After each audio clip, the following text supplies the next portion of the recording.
মা ঘরে ছিলেন। রান্নাঘর থেকে হালকা আওয়াজ আসছিল, হাঁড়ির ঢাকনা সরানোর শব্দ, চামচের ঠকঠক। সেই শব্দগুলো রিতমের কানে পৌঁছচ্ছিল যেন দূর থেকে। সে মাথায় হাত বুলিয়ে নিল। চুলগুলো ভিজে ছিল না, কিন্তু বৃষ্টির গন্ধটা শরীরে লেগেছিল। অফিসের কাজ আজ অনেক হয়েছিল। মাথা ভারী। রিতম, মায়ের গলা শোনা গেল। এসো, চা খাবে? রিতম জানালা থেকে সরে এল। হ্যাঁ মা গু। সে রান্নাঘরে গেল। মা চুলার সামনে দাঁড়িয়েছিলেন। সাদা রঙের শাড়ি, নীল বর্ডার। চুলগুলো আলগা করে বেঁধে রেখেছেন। ঘাড়ের দিকটায় কয়েকটা চুল উড়ে এসেছে। রিতম দরজার কাছে দাঁড়িয়ে দেখছিল। মায়ের হাতের নড়াচড়াটা খুব পরিচিত। অনেক বছর ধরে এই দৃশ্য দেখে আসছে। কিন্তু আজ যেন একটু আলাদা লাগছিল। মা পেছন ফিরে তাকালেন। কি হলো? দাঁড়িয়ে আছো কেন? এসো। রিতম এগিয়ে গেল। টেবিলের পাশে চেয়ারে বসল। মা চা ঢেলে দিলেন দুটো কাপে। একটা রিতমের সামনে রাখলেন, অন্যটা নিজের হাতে নিলেন। আজ অফিসে কেমন ছিল? মা জিজ্ঞেস করলেন। ঠিক আছে। একটু বেশি কাজ হয়েছিল। রিতম চায়ে চুমুক দিল। গরম। জিভে লাগল। মা চেয়ারে বসলেন তার সামনে। তুমি অনেক ক্লান্ত লাগছ। চোখের নিচে কালো হয়ে গেছে। রিতম মায়ের দিকে তাকাল। মায়ের চোখ দুটোতে একটা নরম উদ্বেগ। সেই উদ্বেগটা সে ছোটবেলা থেকেই চিনত। কিন্তু আজ সেই চোখ দুটোর দিকে তাকিয়ে তার বুকের ভেতরটা একটু অদ্ভুত লাগল। কিছু একটা যেন আটকে আছে। সে চোখ সরিয়ে নিল। ক্লান্তই তো। বৃষ্টি হচ্ছে, বাইরে যাওয়া যাচ্ছে না। মা হালকা হাসলেন। তাহলে ঘরেই থাকো। আজ রাতে খিচুড়ি রান্না করেছি। তোমার পছন্দের। রিতম মাথা নেড়ে সম্মতি জানাল। কথা বলার আর ইচ্ছে হচ্ছিল না। মায়ের গলার আওয়াজটা ঘরের ভেতর ভরে থাকছিল। সেই আওয়াজটা তার কানে লেগেছিল যেন। সে চা শেষ করল। কাপটা টেবিলে রাখল। মা উঠে গেলেন রান্নাঘরের দিকে। রিতম বসে রইল। জানালা দিয়ে বৃষ্টির শব্দ আসছিল। টপকপ। ঘরের আলো মৃদু। সিলিং ফ্যানটা ধীরে ঘুরছিল। একটা পুরনো ক্যালেন্ডার দেয়ালে ঝুলছে। তারিখগুলো অনেক আগেই শেষ হয়ে গেছে। রিতম উঠে গেল নিজের ঘরে। দরজাটা বন্ধ করল না। বিছানায় শুয়ে পড়ল। চোখ বন্ধ করল। কিন্তু ঘুম আসছিল না। মনের ভেতরটা অস্থির। কেন যেন আজ মায়ের কথাবার্তা, তার হাতের নড়াচড়া, চোখের সেই উদ্বেগ, সবকিছু মনে পড়ছিল বারবার। সে উঠে বসল। জানালার দিকে তাকাল। বৃষ্টি থামেনি। বাইরের গাছগুলো ঝুঁকে পড়েছে বাতাসে। একটা পাখি ডাকল দূর থেকে। তারপর চুপ। একটু পর মায়ের পায়ের শব্দ শোনা গেল করিডোরে। রিতম দরজার দিকে তাকাল। মা দাঁড়িয়েছিলেন দরজার কাছে। হাতে একটা তোয়ালে। তোমার শার্ট ভিজে গেছে কি? মা জিজ্ঞেস করলেন। অফিস থেকে ফিরে এসে বদলাওনি? রিতম নিজের শার্টের দিকে তাকাল। সত্যিই একটু ভেজা। কাঁধের কাছে? হ্যাঁ। একটু। মা এগিয়ে এলেন। এই নাও। মুছে ফেলো। তোয়ালেটা তার হাতে দিলেন। রিতম তোয়ালেটা নিল। মায়ের আঙুলগুলো তার হাতের গায়ে সামান্য লেগেছিল। খুব অল্পক্ষণের জন্য। কিন্তু সেই স্পর্শটা তার ত্বকে রয়ে গেল। সে তোয়ালে দিয়ে কাঁধ মুছতে লাগল। মা দাঁড়িয়ে রইলেন। চুপচাপ। মা, তুমি কেন দাঁড়িয়ে আছো? রিতম জিজ্ঞেস করল। মা হালকা হাসলেন। কিছু না। তোমাকে দেখছিলাম। কত বড় হয়ে গেছ। কথাটা শুনে রিতমের গলা শুকিয়ে গেল। সে কিছু বলতে পারল না। মায়ের চোখের দিকে তাকাল। মাও তাকিয়েছিলেন তার দিকে। ঘরের আলোতে মায়ের মুখটা নরম দেখাচ্ছিল। কপালে একটা ছোট ভাঁজ। চোখের কোণে হালকা রেখা। কিন্তু সেই চোখ দুটোতে যেন কিছু একটা লুকিয়ে আছে, যা রিতম আগে কখনো লক্ষ্য করেনি। অথবা লক্ষ্য করেও বুঝতে পারেনি। মা চোখ সরিয়ে নিলেন। আচ্ছা, আমি যাই। রাতের খাবার তৈরি করে রাখছি। মা চলে গেলেন। রিতম তোয়ালেটা হাতে নিয়ে বসে রইল। মায়ের কথাগুলো কানে বাজছিল। কত বড় হয়ে গেছ, ও সেই কথাটার মানে কি? শুধুই একটা মায়ের কথা? নাকি আরও কিছু? সে বিছানায় শুয়ে পড়ল আবার। চোখ বন্ধ করল। মনের ভেতরটা যেন একটা অদৃশ্য সুতো বাঁধা। সেই সুতোটা টানছে তাকে কোনো অজানা দিকে। সে জানে সেই দিকটা নিষিদ্ধ, কিন্তু টানটা থামছে না। একটু পর খাবারের জন্য ডাক এল। রিতম উঠে গেল। ডাইনিং টেবিলে খিচুড়ি সাজানো। মা বসে আছেন। দুজনেই চুপচাপ খেতে লাগল। শুধু চামচের শব্দ।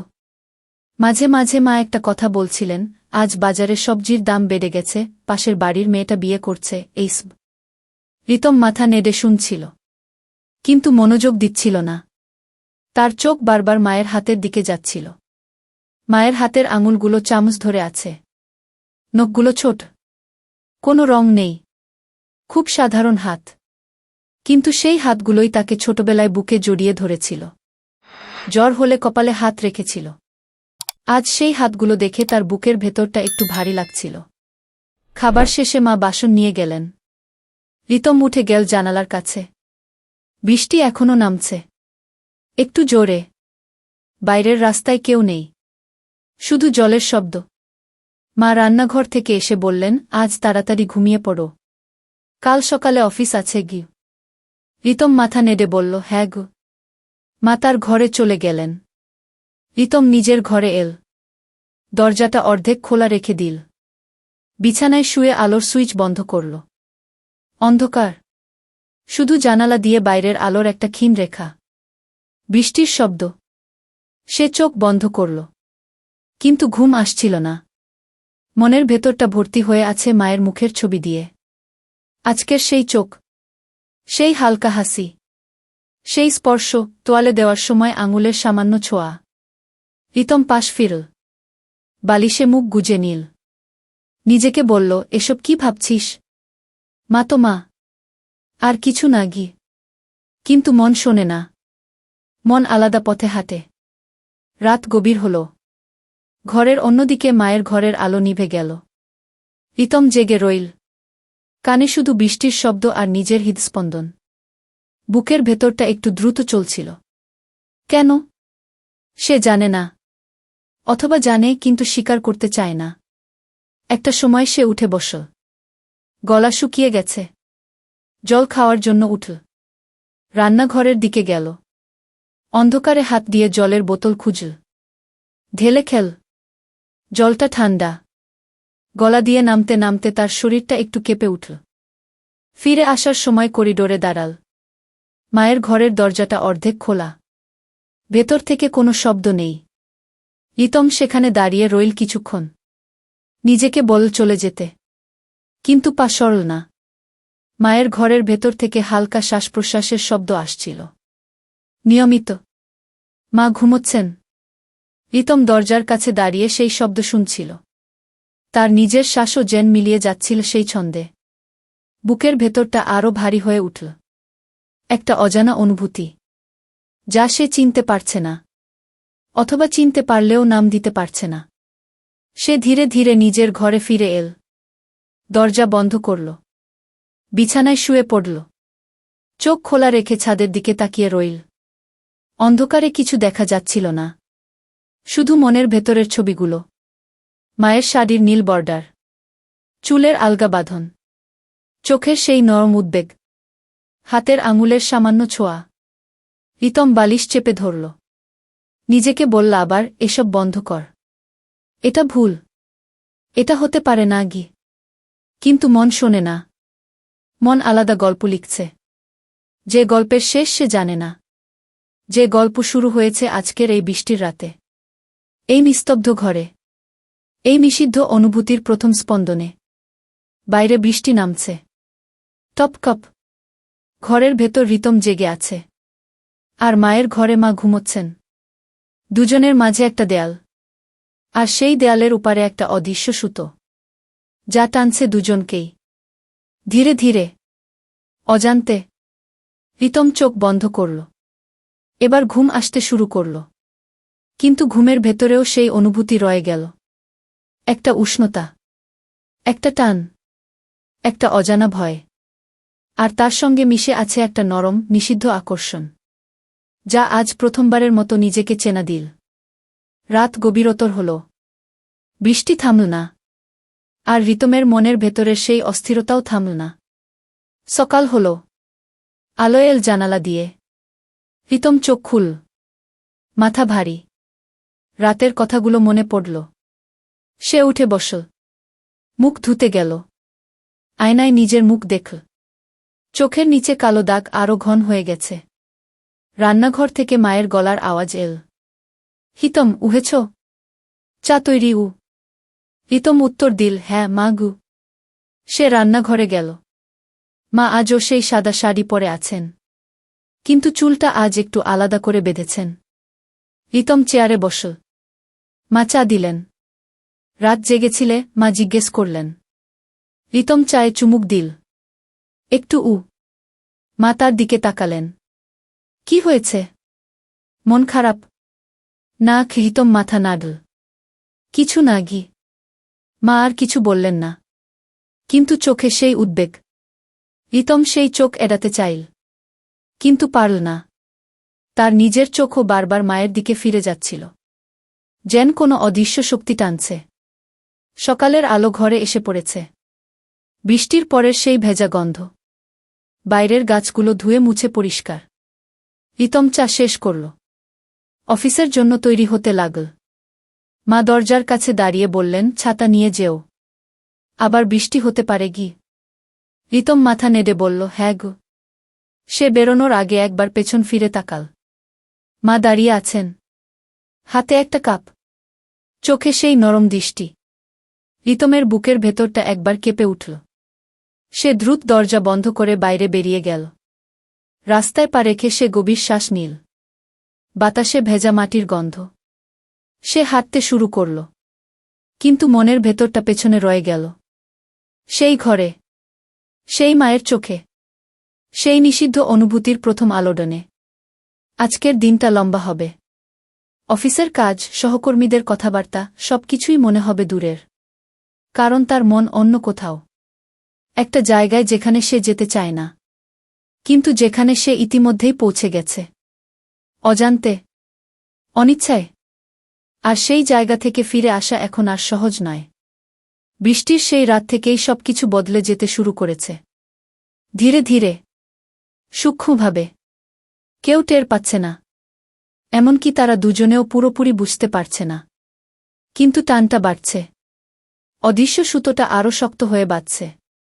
রিতম অফিসের দিকে হাঁটতে হাঁটতে ভাবল, এভাবেই কি চলবে, নাকি একদিন সব ভেঙে পড়বে? সে জানে না, কেউ জানে না, শুধু বৃষ্টি জানে। আর সেই বৃষ্টির শব্দ এখনও তার কানে বাজছে। টপকপ, যেন কোনো গোপন কথা বলছে, যা শুধু তারা দুজনেই শুনতে পাবে একদিন। কিন্তু সেই দিন এখনও অনেক দূর।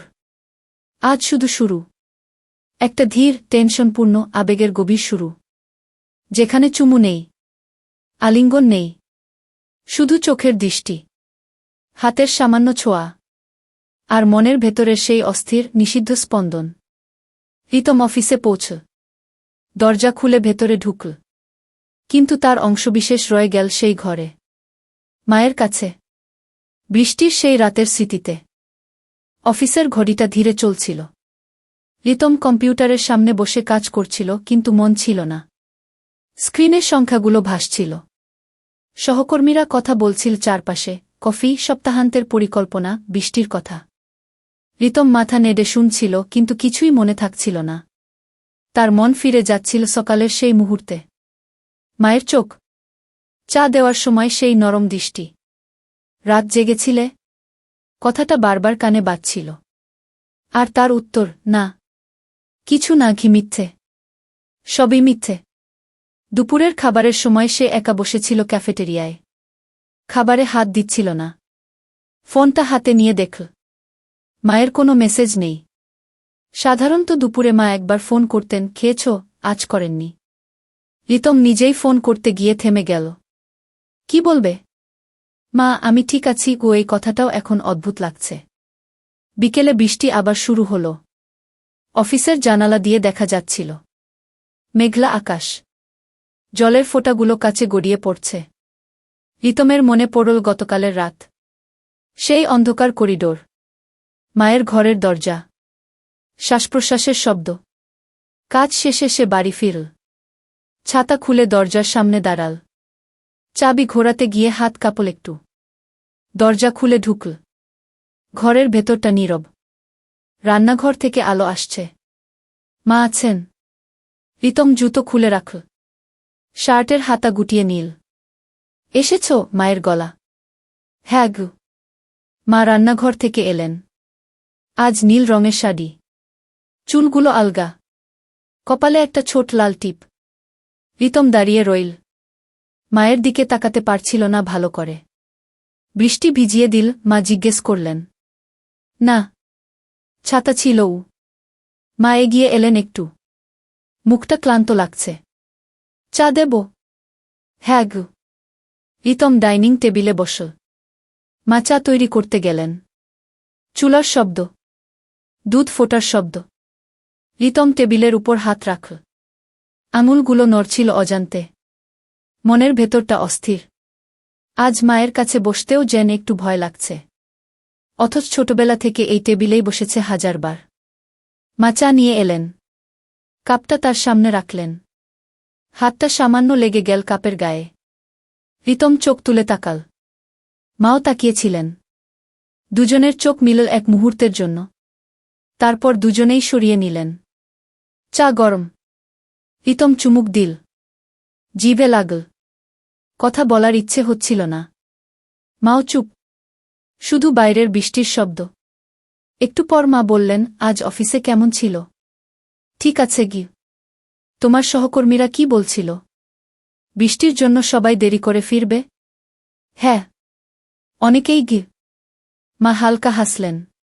তুমি তাড়াতাড়ি ফিরেছ গু। রিতম মাথা নেড়ে সম্মতি জানাল। আর কিছু বলল না। মায়ের হাসিটা তার মনে লেগে রইল। সেই হাসিটা আগেও দেখেছে। কিন্তু আজ যেন একটু আলাদা। নরম। একটু লজ্জার মতো। অথবা সেইভাবেই তার মনে হচ্ছে। চা শেষ করে রিতম উঠে গেল নিজের ঘরে। দরজাটা বন্ধ করল না। বিছানায় বসে ফোন হাতে নিল। কিছু দেখল না। শুধু তাকিয়ে রইল। মনের ভেতরটা ভর্তি হয়ে আছে প্রশ্ন দিয়ে। কেন আজ এত অস্থির লাগছে? কেন মায়ের দিকে তাকাতে গেলে বুকের ভেতরটা কেঁপে ওঠে? কেন গতকালের সেই স্পর্শ, তোয়ালে দেওয়ার সময়, এখনও ত্বকে লেগে আছে? সে জানে উত্তর। কিন্তু স্বীকার করতে চায় না। একটু পর মা ডাকলেন। হিতম, রাতের খাবার। সে উঠে গেল। টেবিলে ভাত, ডাল, মাছ। মা বসে আছেন। দুজনেই খেতে লাগল। চুপচাপ। শুধু চামচের শব্দ আর বৃষ্টি। মাঝে মাঝে মা একটা কথা বলছিলেন। আজ বাজারে গিয়েছিলাম। মাছটা ভালো পেয়েছি। রিতম মাথা নেড়ে শুনছিল। তার চোখ বারবার মায়ের হাতের দিকে যাচ্ছিল। মায়ের হাত ভাত তুলছে। আঙুলগুলো সাদা, পরিপাটি। সেই হাতগুলোই তাকে ছোটবেলায় খাইয়েছিল। আজ সেই হাত দেখে তার গলা শুকিয়ে যাচ্ছিল। খাবার শেষে মা বাসন নিয়ে গেলেন। রিতম উঠে গেল জানালার কাছে। বাইরে অন্ধকার। বৃষ্টি এখন হালকা। রাস্তায় জল জমে আছে। একটা রিকশা চলছে দূরে। আলোর আভা। মা রান্নাঘর থেকে এসে বললেন, আজ তাড়াতাড়ি ঘুমিয়ে পড়ো। কাল সকালে উঠতে হবে গু। হ্যাঁ মা গু। মা তার ঘরে চলে গেলেন। রিতম নিজের ঘরে এল। আলো জ্বালিয়ে রাখল। বিছানায় বসে বই খুল। কিন্তু পড়তে পারল না। অক্ষরগুলো মিশে যাচ্ছিল। মনের ভেতরটা অন্য জায়গায়। একটা সময় সে উঠে দাঁড়াল। গলা শুকিয়ে গেছে। জল খাওয়ার জন্য বেরোল। করিডোরে পা রেখে থেমে গেল। মায়ের ঘরের দরজা অর্ধেক খোলা। ভেতর থেকে আলো আসছে। মা এখনো জেগে আছেন। রিতম দাঁড়িয়ে রইল। নিজেকে বল চলে যেতে। কিন্তু পা সরল না। সে শুনতে পেল মায়ের হালকা পায়ের শব্দ। কাপড়ের শব্দ। তারপর চুপ। সে ধীরে ধীরে এগিয়ে গেল এক পা। দরজার কাছে দাঁড়াল। ভেতরে তাকাল না। শুধু দাঁড়িয়ে রইল। বুকের ভেতরটা দ্রুত চলছিল। হৃদস্পন্দন কানে বাজছিল। মায়ের গলা শোনা গেল। কে? রিতম থেমে গেল। আমি। জল খেতে গিয়েছিলাম গু। মা দরজার কাছে এলেন। আলোতে তার মুখটা দেখা গেল। চুলগুলো এখন আরও আলগা। শাড়ির আঁচলটা একটু সরে গেছে কাঁধ থেকে। রিতম চোখ সরিয়ে নীল। জল খেয়েছ? মা জিজ্ঞেস করলেন। না। এখনো উ। মা হালকা হাসলেন। এসো উ। রিতম রান্নাঘরের দিকে গেল। মাও এলেন। জলের বোতল থেকে ঢেলে দিলেন এক গ্লাস। রিতমের হাতে দিলেন। হাত দুটো আবার সামান্য ছুঁয়ে গেল। এবার আরও একটুক্ষণ ধরে। রিতমের আঙুল কেঁপে উঠল। জলের গ্লাসটা কেঁপে গেল একটু। মা লক্ষ্য করলেন। কি হল? হাত কাঁপছে। না। কিছু না। ঠান্ডা লেগেছে হয়তো উ।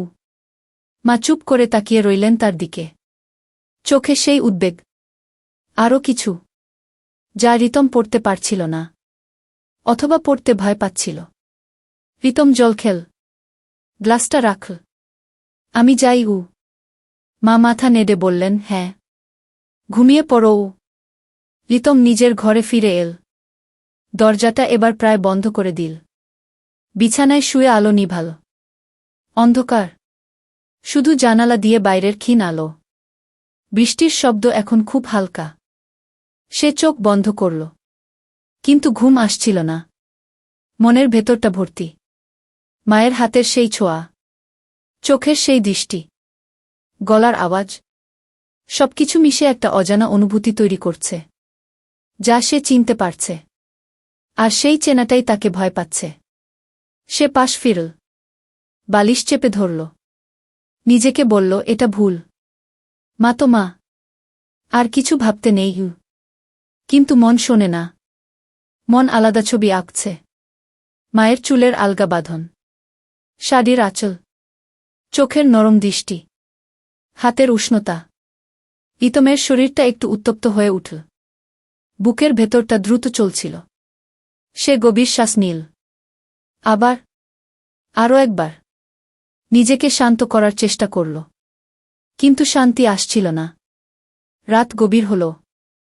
বাইরে বৃষ্টি থেমে গেল। শুধু একটা ফোঁটা পড়ছে ছাদ থেকে। রিতম জেগে রইল। কানে শুধু নিজের হৃদস্পন্দন আর মায়ের ঘরের দিক থেকে আসা হালকা শ্বাসপ্রশ্বাসের শব্দ। যদিও দরজা বন্ধ, তবুও যেন শোনা যাচ্ছে। একটা সময় সে উঠে বসল। জানালার দিকে তাকাল। মেঘ কেটে গেছে একটু। চাঁদের আলো ক্ষীণ। সে জানালা খুলে দিল একটু। বাতাস এল। ঠান্ডা শরীরে লাগল। সে বসে রইল জানালার কাছে। হাঁটু ভাঁজ করে। মাথায় হাত দিয়ে বসল। মনের ভেতরটা বিশৃঙ্খল। প্রশ্নগুলো ঘুরপাক খাচ্ছে। কবে থেকে এসব শুরু হলো? গতকালের রাত থেকে? নাকি আরও আগে থেকেই লুকিয়েছিল? সে কি কখনো মায়ের দিকে এভাবে তাকিয়েছিল? নাকি আজই প্রথম? উত্তর নেই। শুধু অনুভূতি। একটা গভীর নিষিদ্ধ আবেগের টান, যা তাকে টানছে মায়ের দিকে। আর সেই টানকে সে প্রতিরোধ করতে চাইছে, কিন্তু পারছে না। সকাল হলো আবার। আলো এল। রিতম চোখ খুল। ঘুমিয়েছিল কিছুক্ষণ। মাথা ভারী, শরীর ক্লান্ত। মায়ের গলার আওয়াজ এল। হিতম, উঠেছ? হ্যাঁ গু। সে উঠে গেল। মুখ ধুয়ে রান্নাঘরে এল। মা চা দিলেন। আজ আরও কম কথা। দুজনেই চুপ। শুধু চায়ে চুমুক আর চোখের লুকানো দৃষ্টি। রিতম লক্ষ্য করে মায়ের হাতে একটা ছোট কাটা। হাত কেটেছে? মা হাত দেখালেন। হ্যাঁ। সবজি কাটতে গিয়ে গু। রিতম অজান্তেই হাত বাড়িয়ে দিল। থেমে গেল। মাও থেমে গেলেন। দুজনের হাত কাছাকাছি, কিন্তু ছুল না। মা হাত সরিয়ে নিলেন। কিছু না, সামান্য গু। রিতম চোখ সরিয়ে নিল। বুকের ভেতরটা কেঁপে উঠল। সে চা শেষ করল। অফিসের জন্য তৈরি হতে লাগল। বেরোনোর আগে মা বললেন, ছাতা নিও গু। হ্যাঁ গু।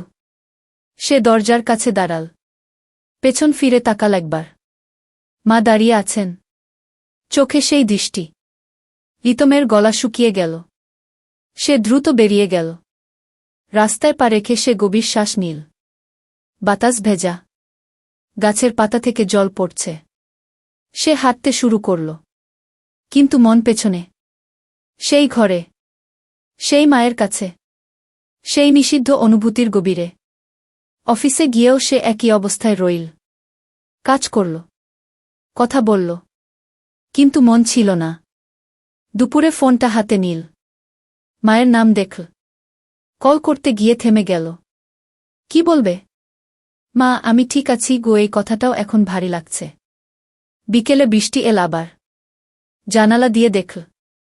মনে পড়ল গতকালের রাত, আগের রাত, সবকিছু। বাড়ি ফিরল সন্ধ্যায়। দরজা খুলে ঢুকল। মা আছেন। আজ লাল রঙের শাড়ি, চুল বাঁধা। রিতম দাঁড়িয়ে রইল। মায়ের দিকে তাকাল। মাও তাকালেন। এসেছ? মা বললেন। গলাটা একটু নরম। হ্যাঁ গো। দুজনেই চুপ। শুধু তাকিয়ে রইলেন কিছুক্ষণ। তারপর মা চোখ সরিয়ে নিলেন। চা দেব? হ্যাঁ গো। রিতম বসল। মা চা নিয়ে এলেন। হাত দুটো আবার ছুঁয়ে গেল। এবার আরও স্পষ্ট। রিতমের আঙুল কেঁপে উঠল। মা লক্ষ্য করলেন, কিন্তু কিছু বললেন না। শুধু চোখে একটা অজানা অনুভূতি। চা শেষ করে রিতম নিজের ঘরে গেল। দরজা বন্ধ করল না। বিছানায় শুয়ে পড়ল। চোখ বন্ধ করল। মনের ভেতরটা আরও অস্থির। টানটা বাড়ছে। ধীরে ধীরে, সূক্ষ্মভাবে। কেউ টের পাচ্ছে না। এমনকি তারা দুজনেও পুরোপুরি স্বীকার করছে না। কিন্তু রাত নামছে। বৃষ্টি নামছে। আর সেই অদৃশ্য সুতোটা আরও শক্ত হয়ে বাঁধছে দুজনকে। একটা নিষিদ্ধ আকর্ষণের গভীরে। যেখানে এখনো চুমু নেই, আলিঙ্গন নেই, শুধু চোখের দৃষ্টি, হাতের সামান্য ছোঁয়া, শ্বাসপ্রশ্বাসের শব্দ, আর হৃদস্পন্দনের দ্রুততা। রিতম চোখ খুলে তাকাল ছাদের দিকে। অন্ধকার। শুধু মনের ভেতরের ছবি। মায়ের মুখ, মায়ের হাত, মায়ের চোখ। সে জানে এটা ভুল, জানে এটা নিষিদ্ধ, কিন্তু থামছে না, থামাচ্ছে না। আর সেই অথাম্য টানই এখন তার রাতের সঙ্গী। বৃষ্টির শব্দের সঙ্গে মিশে। নিস্তব্ধ ঘরের ভেতর। একটা ধীর, টেনশনপূর্ণ আবেগের গভীর অধ্যায়ে। রাত গভীরতর হল। রিতম জেগে রইল। আর মায়ের ঘরে মাও হয়তো জেগে আছেন। দুজনের মাঝে দেয়াল। আর দেয়ালের উপারে একটা অদৃশ্য, নিষিদ্ধ আবেগের সেতু, যা প্রতি রাতে আরও একটু শক্ত হচ্ছে, আরও একটু কাছাকাছি আসছে। কিন্তু এখনো দূরত্ব আছে, এখনো সংযম আছে, এখনো শুধুই অনুভূতি, স্পর্শের সামান্যতা, চোখের লুকানো কথা, আর মনের ভেতরের সেই গভীর, নীরব, নিষিদ্ধ স্পন্দন।